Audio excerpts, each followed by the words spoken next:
Registered nurse ka na pala? Saan ka nagtatrabaho? Hindi na, tumigil na ako. Maliit ng sweldo eh. Nagwo-work ako ngayon sa BPO. Yung office ko malapit dun sa kung saan ka na-hold up. Kailangan kumita na malaki. Sinusuportahan ko kasi si Betsy. Kakatake niya lang ng licensure exam para maging registered nurse siya. Oo. So kayo pa rin pala ni Betsy. Okay, well, may kukunin lang ako ha. Sige.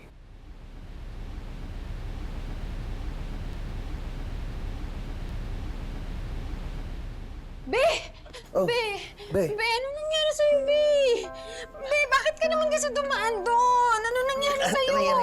Sorry, Be. Ano bang ginagawa mo? Bakit ka dumaan doon? Mas tipid kaya doon. Isang sakay lang, di ba? Doon ako sumakay. Tipid nga, pero tegi ka naman. Be naman eh. Tegi, buhay na buhay nga. Wala to. Malayo sa vital organs. Tsaka, babaw lang ng saksaw. Sigurado ka, Be, ha? Okay ka lang?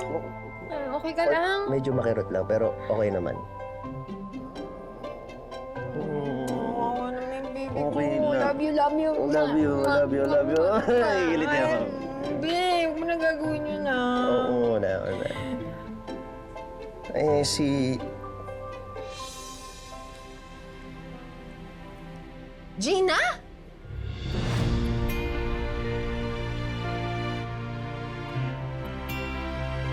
Hi, Betsy.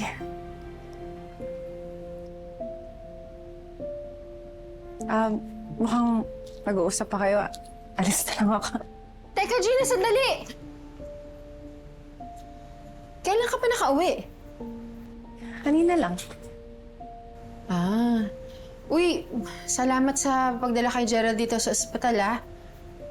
Pero, ikaw rin naman kasi yung dahilan kung bakit nagripuhan yung jowa ko, eh. Oh, I'm sorry about that, Betsy. Uy, ano ka ba? Joke lang. Okay naman tayo, no? Ikaw, wala kang paramdam, Kala ko nga patay ka na, eh. Diyos! Uy, kamusta? Alam mo, may nabalitaan akong chika. Hindi ko na maalala kung sino nagsabi sa akin nun.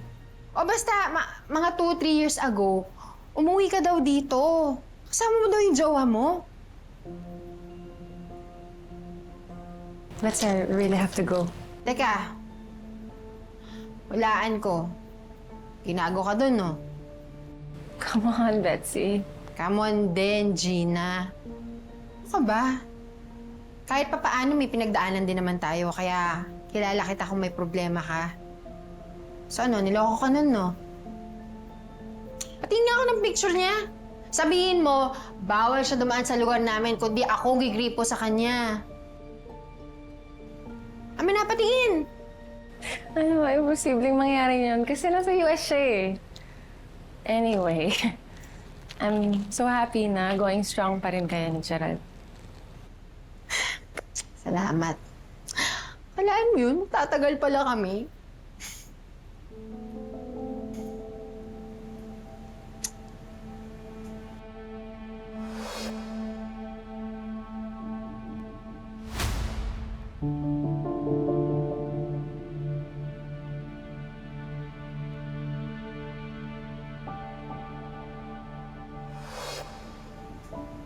Regina, galit ka pa rin ba sa akin? What? No! You know, ang babata pa natin nun. And naalala ko pa nga, nalaglag pa tayo sa pool kasi nagdadrama tayo pareho. I mean, it's so stupid. Oo nga, nakakahiya tayo. Uy, pero sige nga. Kung talagang hindi na masama yung loob mo sa akin. Catch up naman tayo. Bibigay ko sa yung number ko. Sige. Here. Yeah. 9. Ayan. Text mo ko, Ako, Ludi.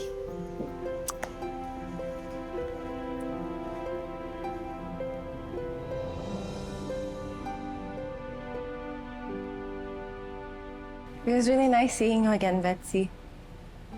Ako din. Una na ako.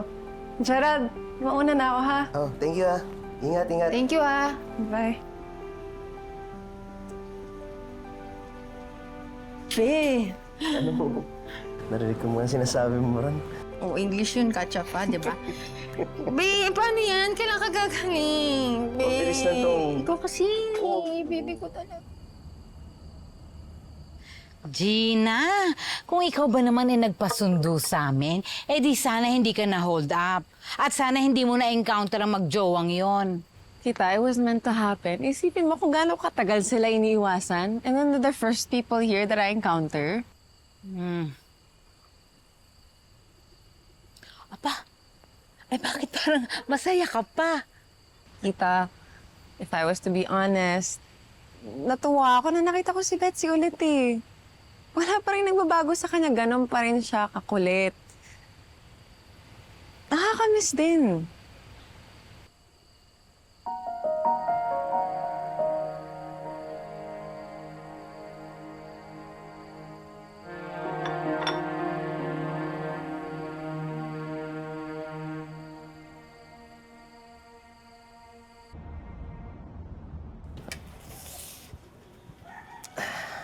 Be, tulungan na kita. Hindi, ako na. Be, nakapag-usap na kayo ni Gina pagkatapos sa hospital? Hindi. Nag-text siya pero sabi ko busy ako. Oh, akala ko ba gusto mong kumatch up sa kanya? Sinabi ko lang yun para may masabi ako sa English. Be, hindi naman na kami BFFs tulad ng dati. Tsaka mukha namang masama pa rin yung loob niya sa akin. Be naman, matagal na yun. Gusto ko lang sanang tanongin siya kung saan hospital tayo pwede magtrabaho sa USA.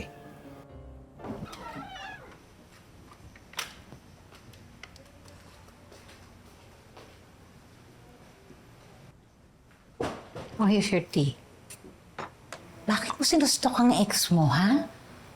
Gina, wala kang mapapala sa ganyan. Alam mo, lumabas ka kaya ng bahay. Go bond with your friends. Tita, kahit naman magbarkada pa ako, si Betsy lang naman talaga nakakasama ko. Alam ko nga hindi kayo okay nung pumunta kang Amerika. Bakit nga ba? Be, hindi natin kailangan si Gina.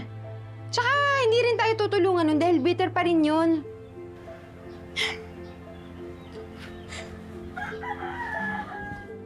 Alam mo, antayin na lang natin yung results ng board exams ko.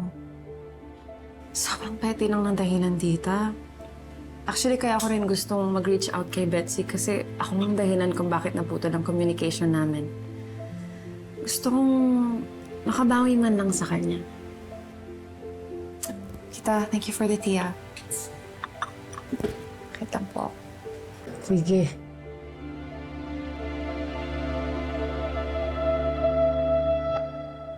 Be,